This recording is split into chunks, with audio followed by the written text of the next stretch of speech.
Welcome to National Inventor Club. My name is Brian Freed. I'm the founder, and I always bring interesting guests for us, especially this one. His name is Raymond Van Dyke. He's from Van Dyke Intellectual Property. And Raymond, I get asked quite a bit, you know what? I got this patent. I'm thinking about getting a patent. I looked at patents on US Patent and Trademark Office website, or I saw somebody else's patent. And that is a lot of information all bundled up into what my simple idea could be, or maybe it's complex. But today you're going to share with us what all that means. So thank you for joining us. You mentioned that you are a patent attorney in Washington, D.C., Van Dyke Intellectual Property. Why don't you go ahead and tell us a little bit about yourself? Thank you for having me, Brian. Okay, well, I'm an intellectual property practitioner. I've been a practitioner for over 30 years. My background is in the electrical computer arts, and I have a master's degree in computer science.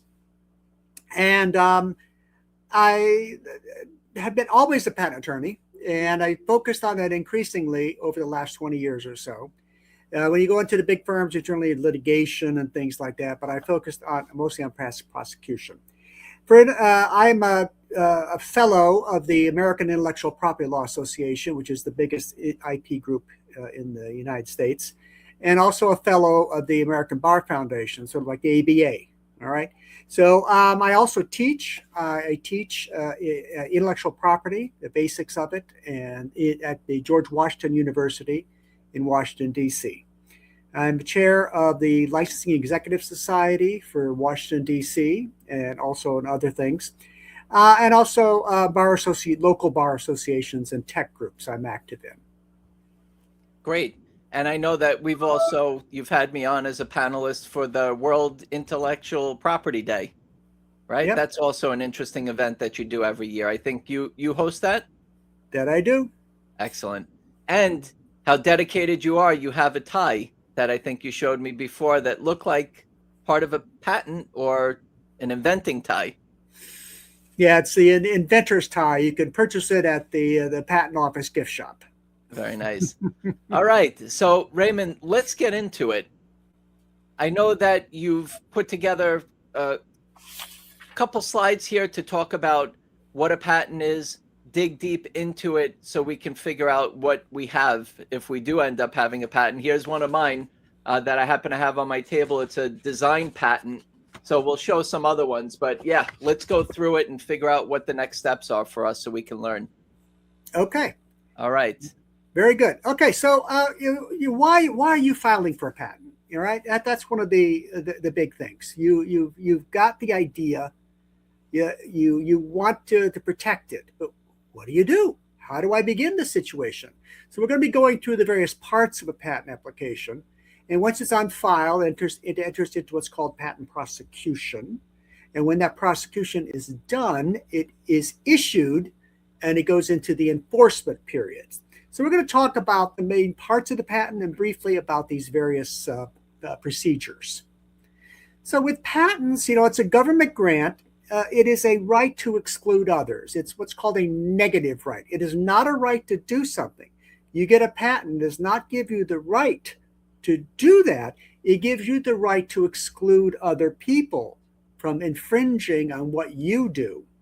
Okay? It is a limited right in time and scope, 20 years from filing. All right. And the United States patent is limited, of course, to the United States itself. You can't extend the United States patent outside the United States. People have tried. So why are you filing for a patent? It's part of human nature. People are always, there's lots of tinkerers. And in my practice over the years, I've identified a lot of medical people. A lot of doctors are tinkerers. Dentists in particular, they're tinkerers. They like to get it. It's not just in their field. All right. They get to tinker on all kinds of ideas. So it's anyone having a new idea. And this can come from anybody. All right.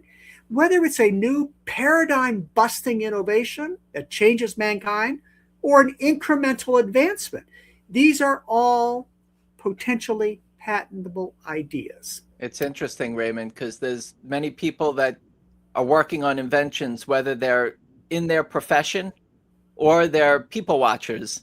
Or Yeah. maybe like me, I find things that annoy me, whether it's me doing it or somebody else doing it, and maybe I can find a better way to do it.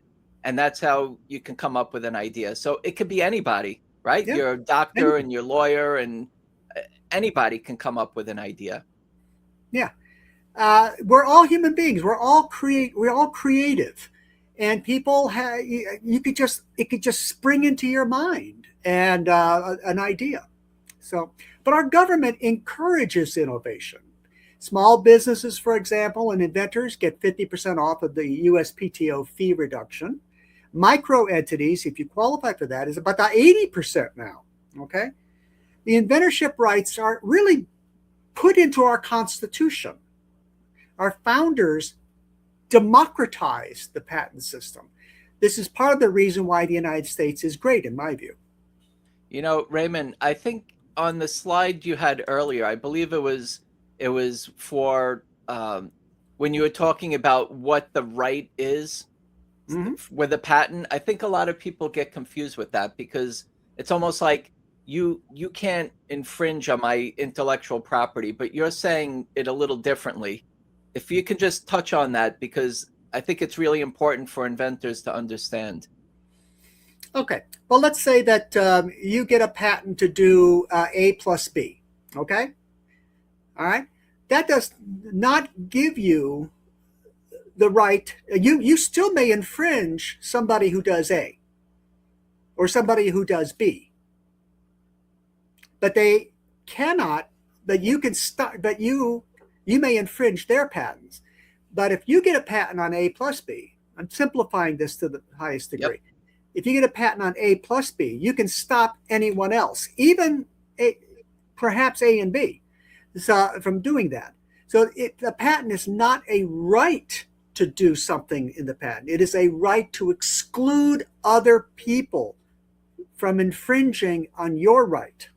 All right. Thank you. This is something that came up in the 500 years ago, or almost 600 years ago in Venice, that they first conceived of this type of right, and it's been with us ever since.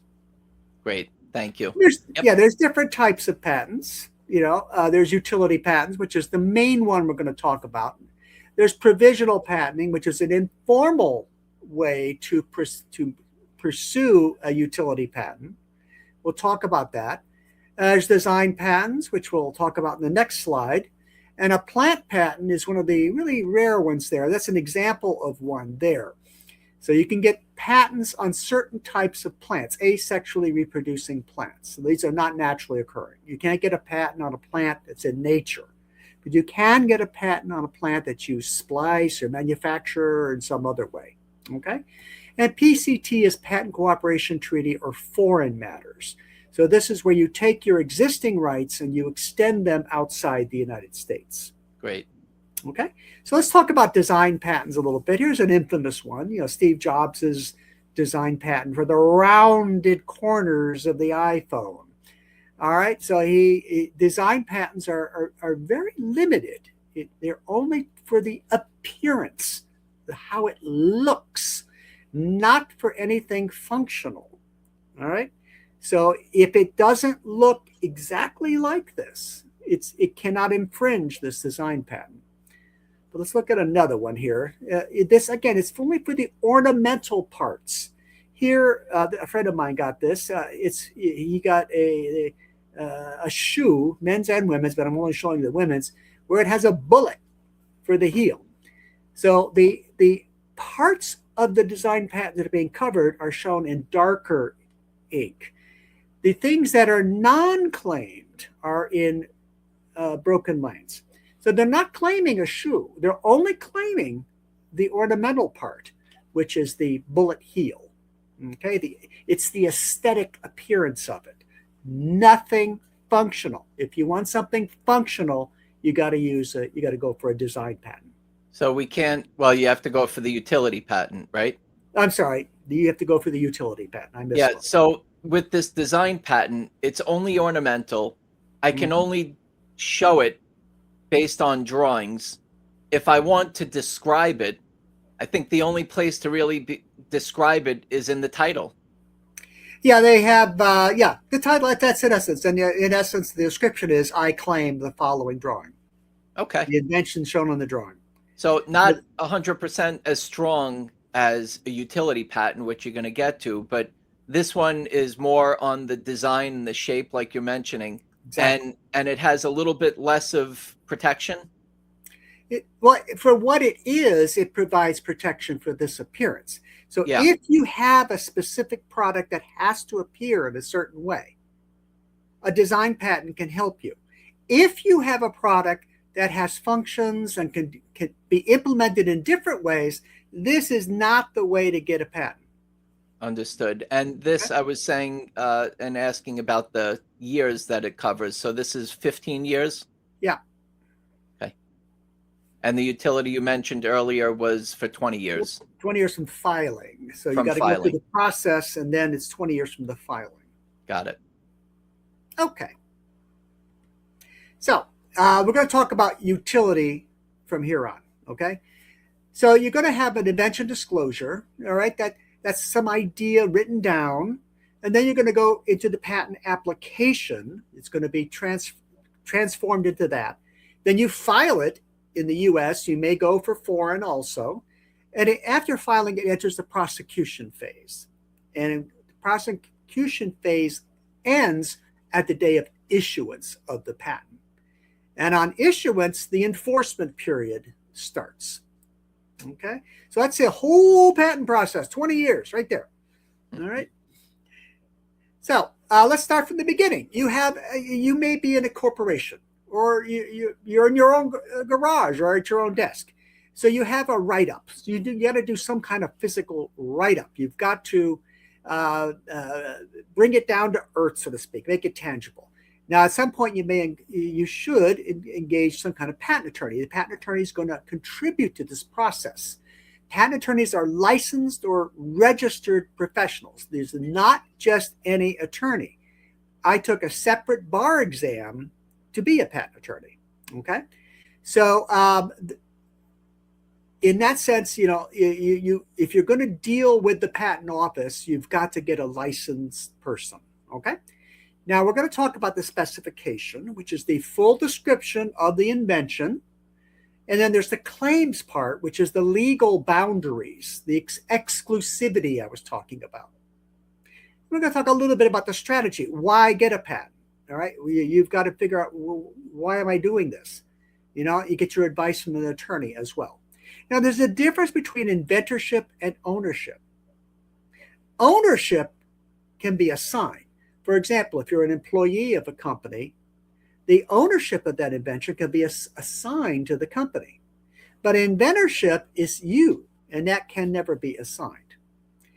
Now, there's publication and potential loss of right. These are important things. I include them here because this is probably the most important thing. We used to have a so-called grace period where you disclose the invention and then file for patent. Forget that. That's gone. All right. They've made changes to the law with the America Invents Act and everything that we're now pretty much a shift to a first to file. So you disclose on day one, on Monday, and you file on Tuesday, there is risk. Okay. So my only advice is to at least file a provisional patent, an informal patent, before it is disclosed to the world. Okay? Before you talk about it at a conference, before you publish that paper, before you give a speech somewhere about the product, before you put it on the internet or whatever. Protect it first, then talk about it. Okay? So protect it with a provisional patent application. At the very least.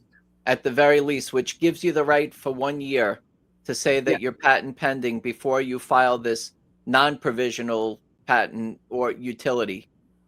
Yeah, provisional gives you 1 year grace period, so to speak. I shouldn't use that. Yep. 1 year period during which you can perhaps seek funding, perhaps you can perfect the product or whatever, get market share.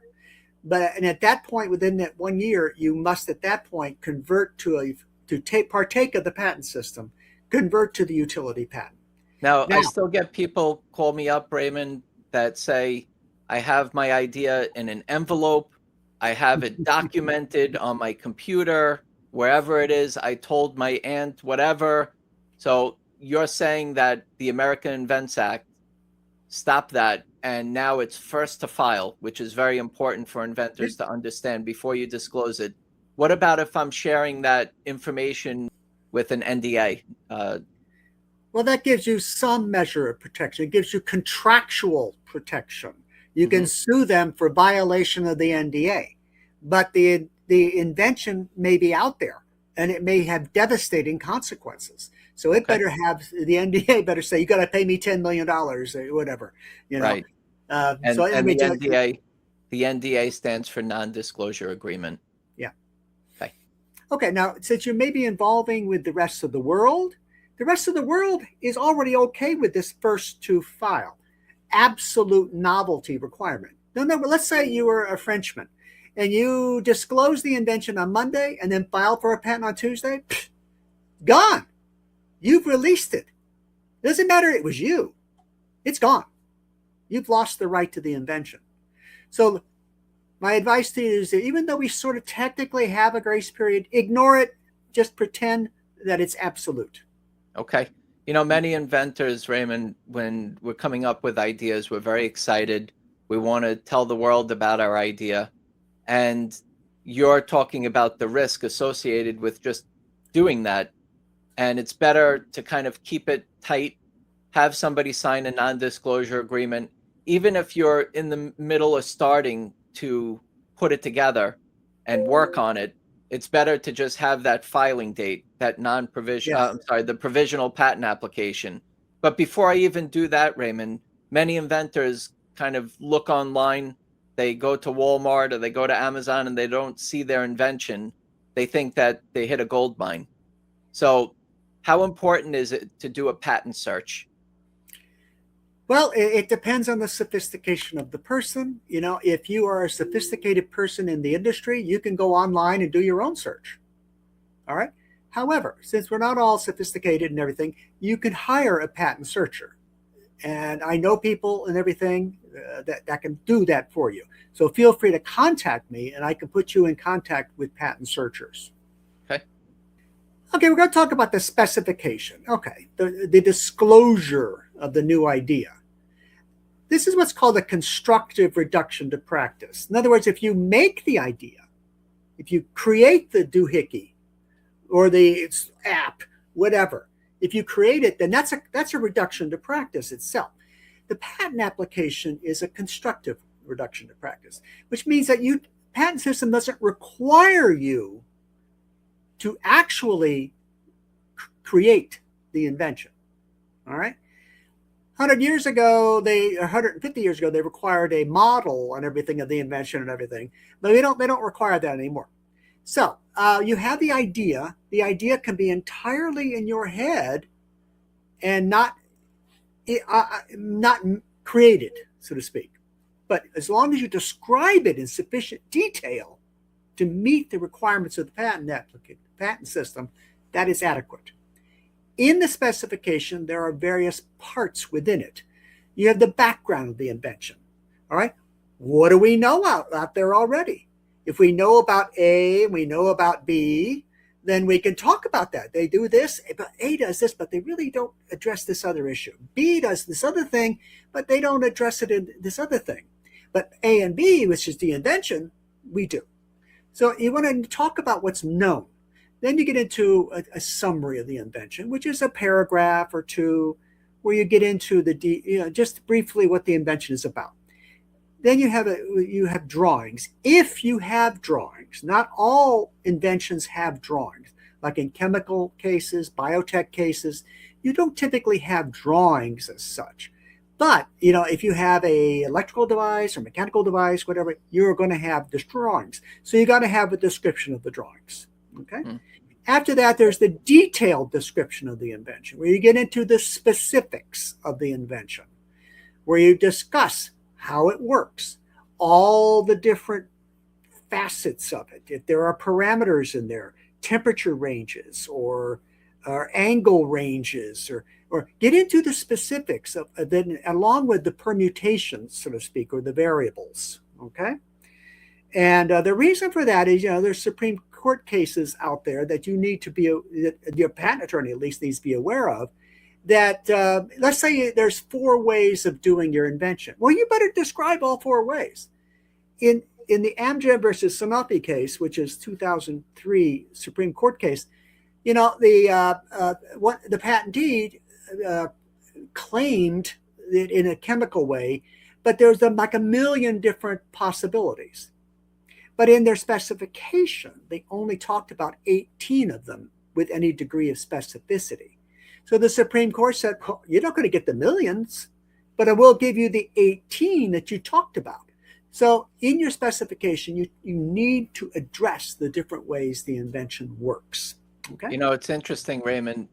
There's so many people that come up with an idea, and you work with a patent attorney or a patent agent, and all of a sudden, when your application is in that draft, you realize that there's so much that goes into it, and you're going through the parts here, but many different twists and turns and ways, and try to make it broad so you can be flexible with certain things. And it's sometimes you could think about it and it's overwhelming, but that's why you hire a professional. I mean, there are people that can do it themselves, but this is almost like an art itself.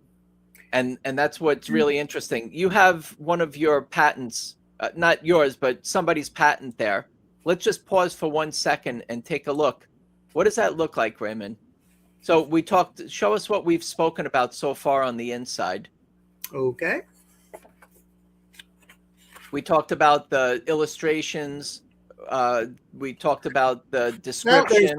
The front page talks about the inventor and the specifics of that, the classifications of the invention. Then you're going to get into the drawings, and there's going to be, this case had a lot of drawings.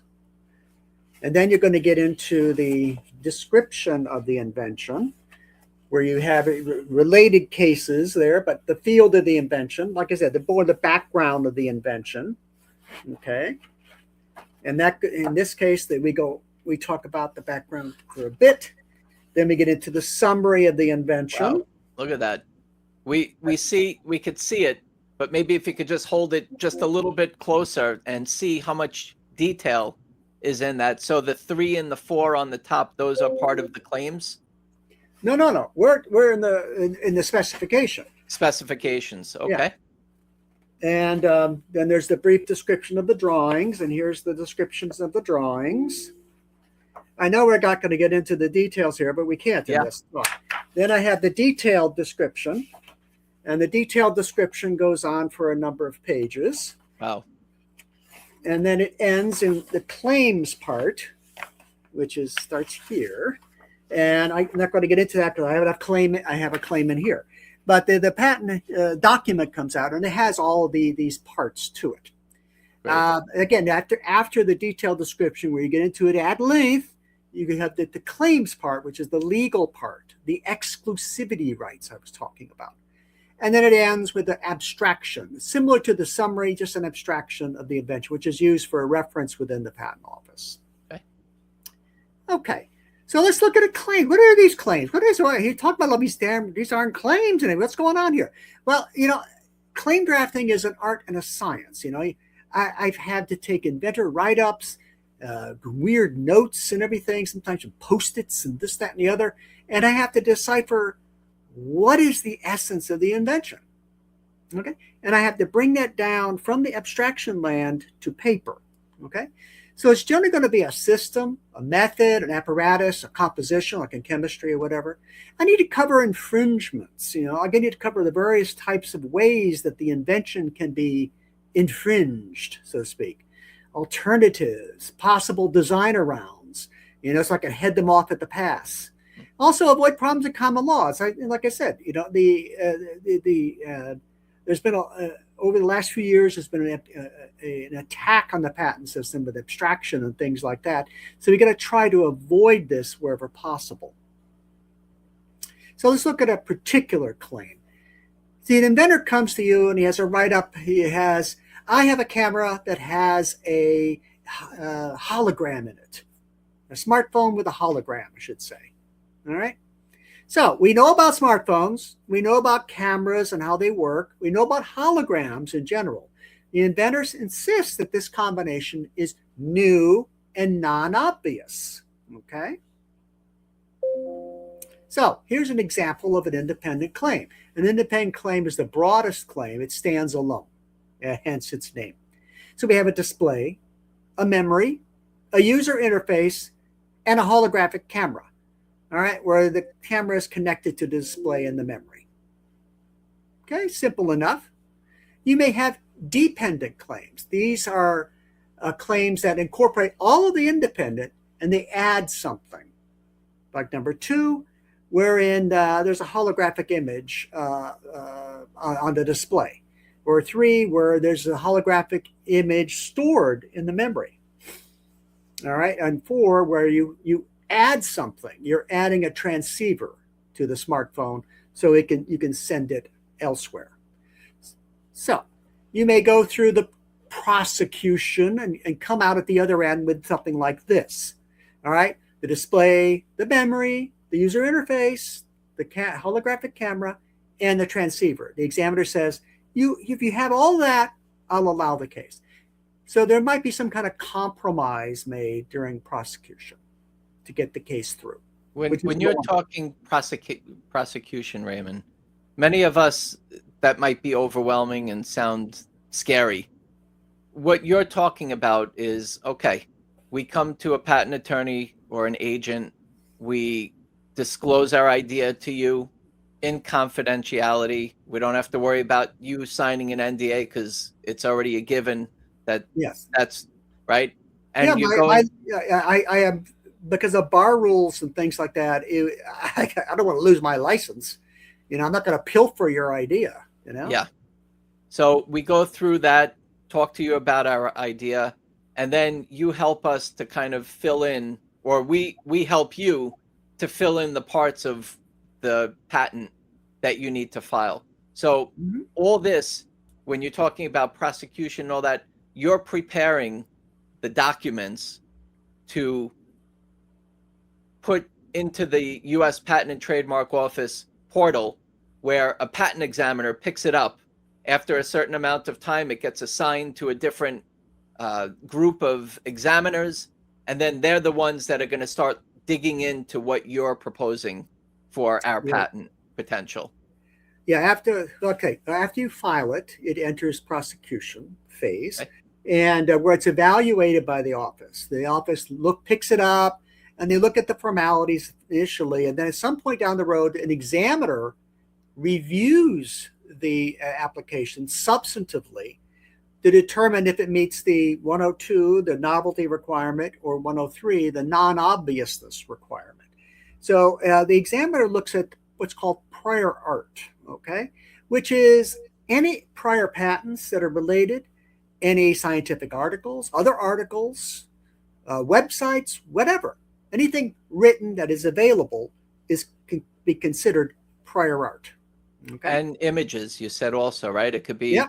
So that's why we can talk about all this and get to this point, and you go through all this.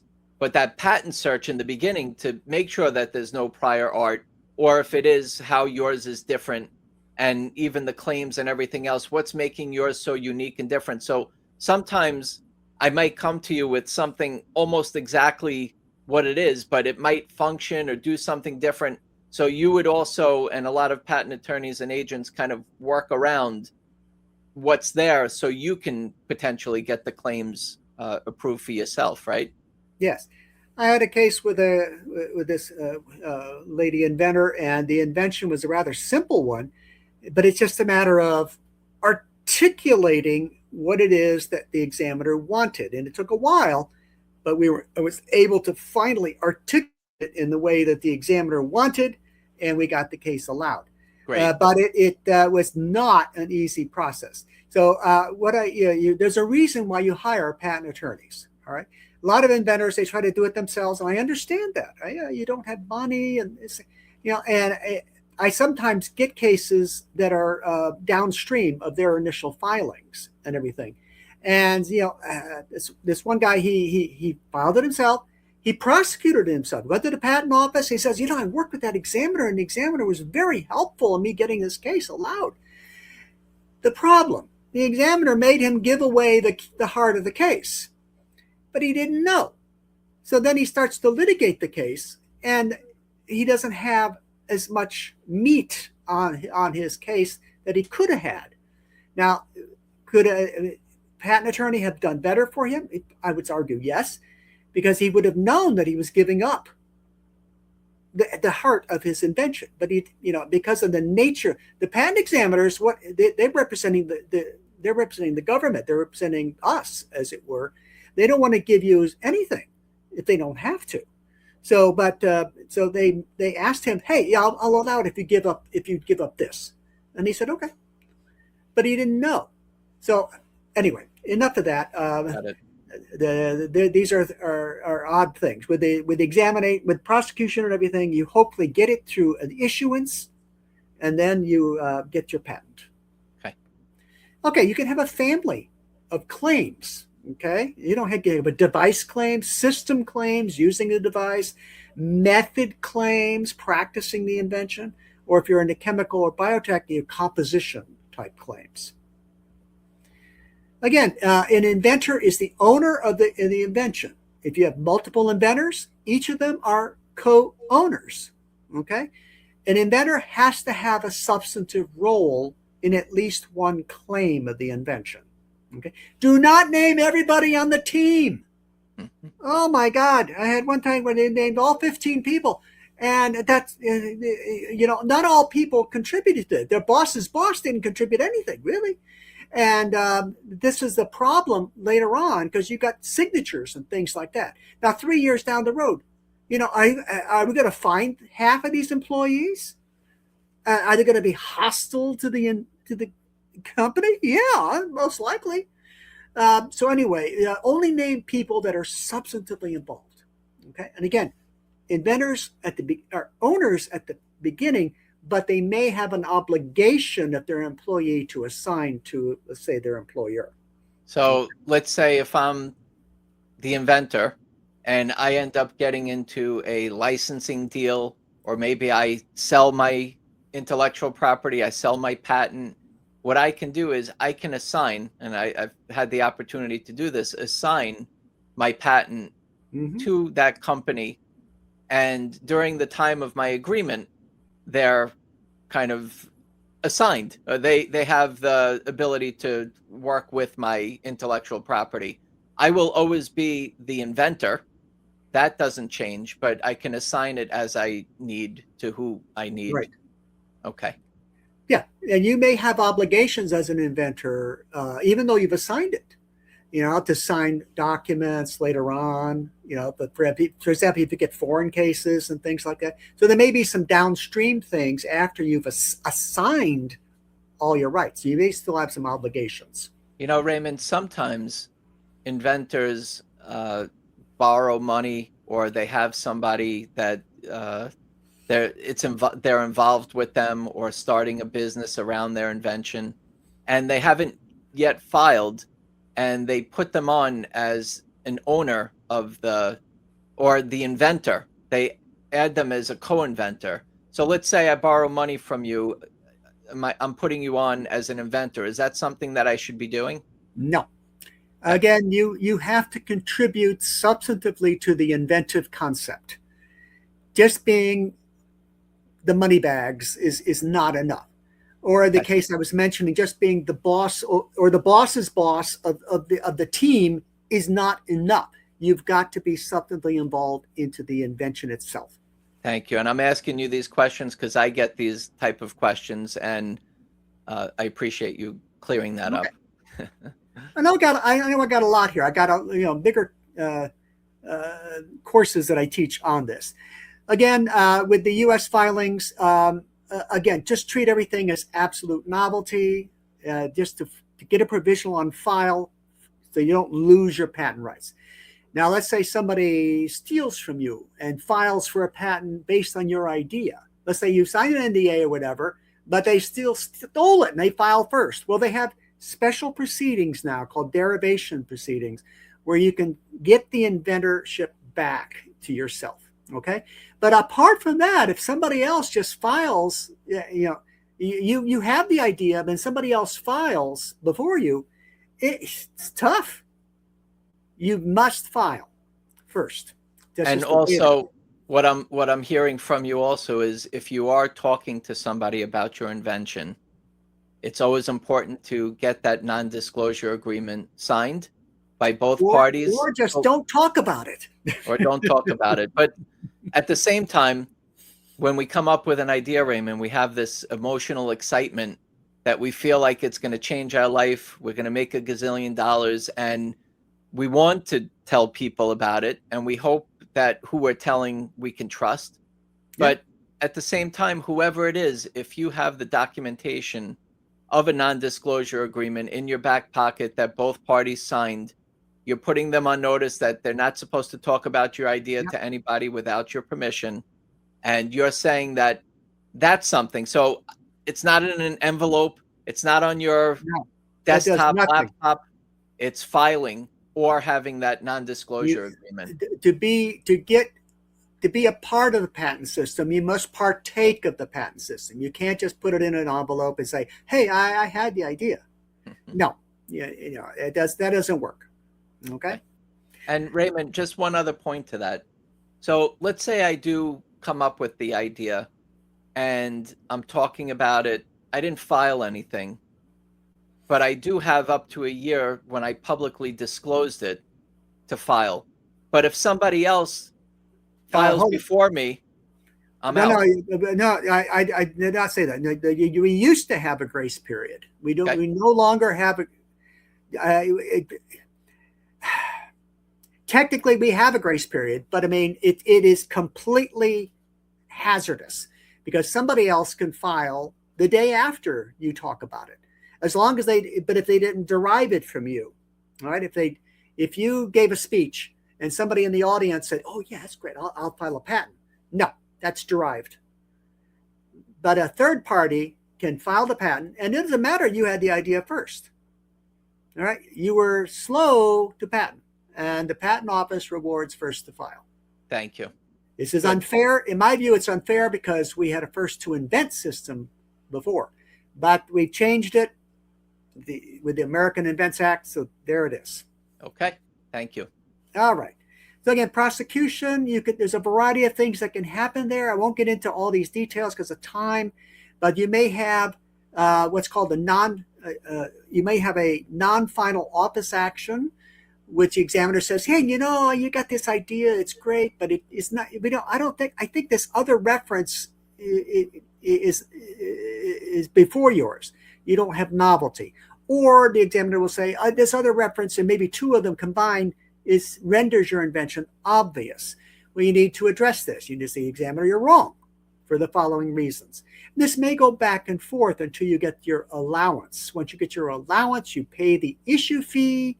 And then the case will, at some point, become allowed. You may get a final rejection, but we have procedures to keep trying with a request for continued examination. And there's a variety of ways to keep the ball in play, so to speak. Okay. Raymond, when we get that rejection notice, as inventors, should we panic? No. Yeah, I was deposed on a patent a long time ago, and the other attorney didn't understand the nature of the patent system. They saw final rejection. They thought, "Hey, we got them now," and they said, "What does that say?" And I said, "It says final rejection." "So it means final, right?" I said, "No, in our system it does not, because you can file a request for continued examination to request it again." To re-request examination. Yeah, the government, if you want to look at it crudely, it's just money. They just want another filing fee. Okay. And they're going to give you the opportunity to keep going. And typically, this is what happens sometimes. Typically, the examiners force you to do this. I don't like this at all. but they will give you a final rejection and make you refile the request for continued examination, and then magically it is allowed. Okay, So out of all the patents that you file, what percentage you think get a rejection notice? most, because if I get once in a great while, I'll get an allowance on the first office action, just and I'm like, oh my God, what did I do? I left something on the table, so anyway. So that's the point, is that for the most part, it might be something that actually did hit a brick wall, where it's practically the same thing and there's a reason why you're getting rejected. So Yeah.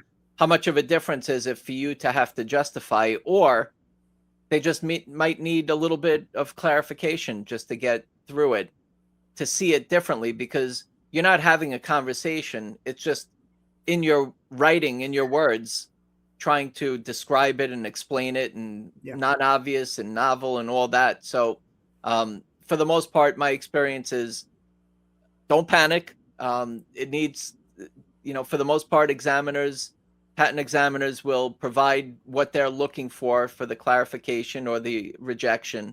And then there's a way around it somehow, hopefully. And if not, then the worst case is that your claim is removed, and hopefully you have more to protect.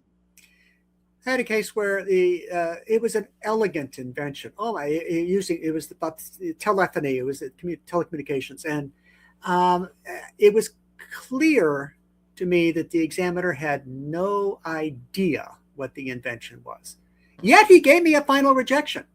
So what I did was, I got the final rejection. I went to the patent office and I met with him and talked with him about it. He goes, "Oh, okay, yeah, I'll allow that." Yep. So anyway, you got to be aware of this kind of stuff. And if you're an inventor, this weirdness, you don't understand. And sometimes there's also a chance, so you're communicating through the portal and going through the patent back and forth. But there's times where you can also request a patent examiner to get on the phone and have an interview. That's also been helpful. It can be. Not all examiners is that way, but it can be. And again, once you get your patent, there's some duties after issuance, what's called maintenance fees, which are at 3.5, 7.5, and 11.5 years. And there are other procedures after you get the patent that to tweak it or to contest it. This is these post-grant review things with the America Invents Act, but I'm not going to get into that. Okay. Again, the claims are the enforcement part. This defines the scope of the invention. Your right to exclude others and stop them from making, using, selling, or importing your invention, your claimed invention. You can provide notice of your invention by marking, and the right of the patent, it is imbued the day of issuance. It matures on that day. You can sue. It comes out, every patent, all U.S. patents come out on Tuesday. You could sue on that Tuesday if you wanted to. Okay? But you cannot sue when you're patent pending. That is correct. I'm sorry. Yes, you do. Your right has not matured yet. All right. So when you mentioned provisional patent, that's just a filing date, from what I understand, right? Yeah, provisional. That is to secure a priority date. An early filing date or priority date. Yeah. Okay. So anyway, why there's a higher, let's say you're in a company. Well, what can you do to help yourself? You want to get patents on your existing products, maybe future products of the company, future products of the industry. Maybe get patents on what other people that your competitors are doing. Why? Because maybe you might get into a licensing situation or a litigation situation where they sue you and you say, well, hey, you're infringing on this other patent. And then you have a meeting of the minds and the litigation goes away. Okay? So other types of collaboration. So these patents can be tools at a corporate level for other things. And even as an inventor, Raymond, so let's say I have an invention and I'm going to a company that has similar type of products, and I'm looking for them to manufacture, to distribute, and for me to earn a royalty. So what I'm really doing is renting the rights to my intellectual property so I can give that company a competitive advantage. Most likely it's going to be exclusive because they don't want anybody else making the same thing. And those are the type of advantages that I have when I do actually have a patent.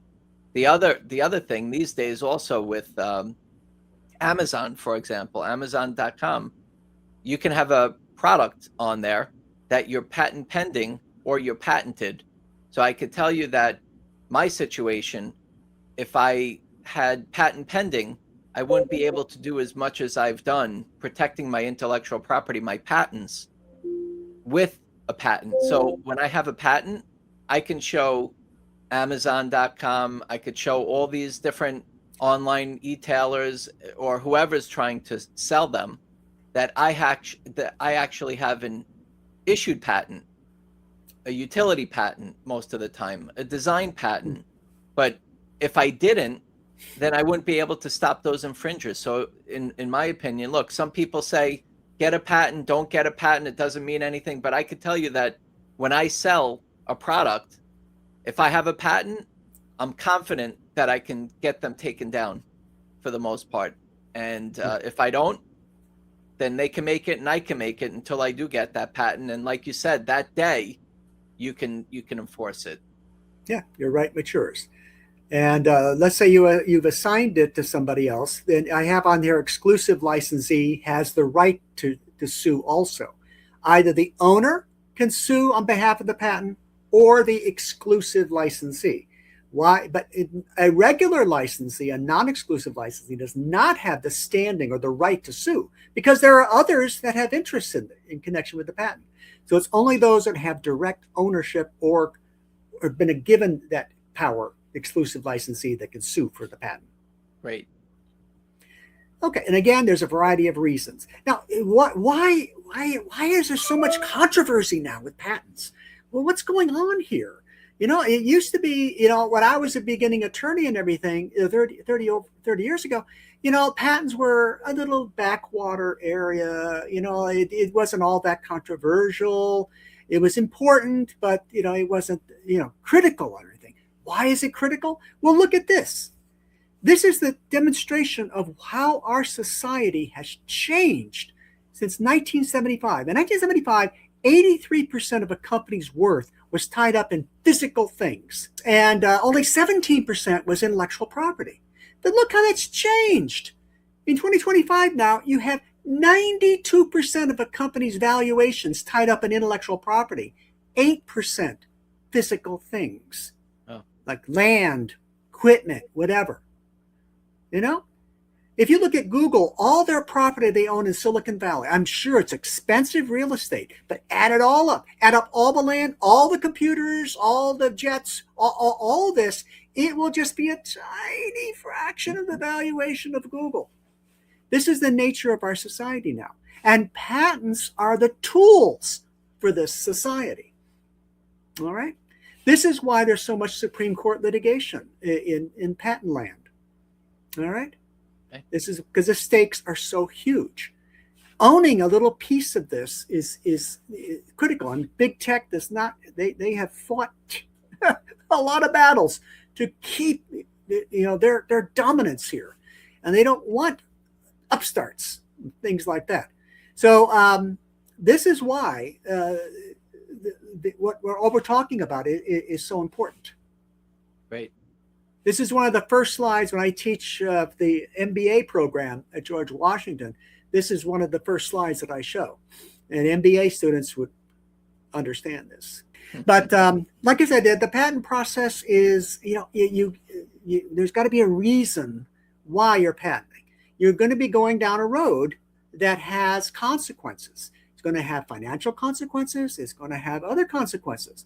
But if it's important to you, this is the manner of how to get it done. All right.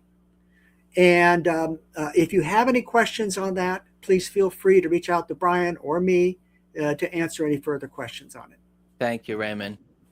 appreciate all the information and really digging into what a patent is actually there for and how it can help and support us and build intellectual property assets for us.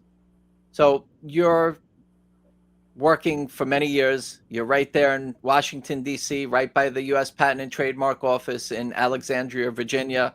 I know there's other offices all over the country, but that's headquarters there. You're working with corporations, mid-sized, large, small companies, startups, entrepreneurs, inventors. You've kind of been around for a while and seen a lot of things happen, and protecting your intellectual property, infringing, people be successful. Maybe you can share some final words of wisdom for us. Some of us are stuck just with our idea in our head. Maybe we didn't file, maybe we're thinking about filing, or we filed, or we're successful at this point with our intellectual property. If you could share some final words of wisdom for us, that would be great. Okay. The patent process, again, when I started, it was a quiet area. And then it's heated up with the internet, with the creation of the internet in the 90s, and then smartphones and all these other things, more and more abstraction. And it's only going to get worse and worse and worse in that regard. So there's plenty of innovation out there. And the human mind is an infinite thing, and it can perceive infinite things. We are all creators. But with an idea to have commercial value, that is the thing. And the higher the degree of commercial value something has, the more you need to protect it. Now, with the America Invents Act of 2012, they've cut back a bit on the inventive process and things like that. It's created a lot of problems, which I won't get into. But with the new administration and the new director, John Squires at the Patent Office, and the Commerce Secretary, Howard Lutnick, they have made a priority of rejuvenating the patent system in the United States. So if you have any ideas on the patenting, now's a good time to seek these ideas. Thank you so much. Raymond Van Dyke from Van Dyke Intellectual Property in Washington, D.C., sharing his knowledge, wisdom, and advice to us. Thank you so much, Raymond. We appreciate you and the support for the inventor community. Thank you for this great info. We'll see you soon. Thank you.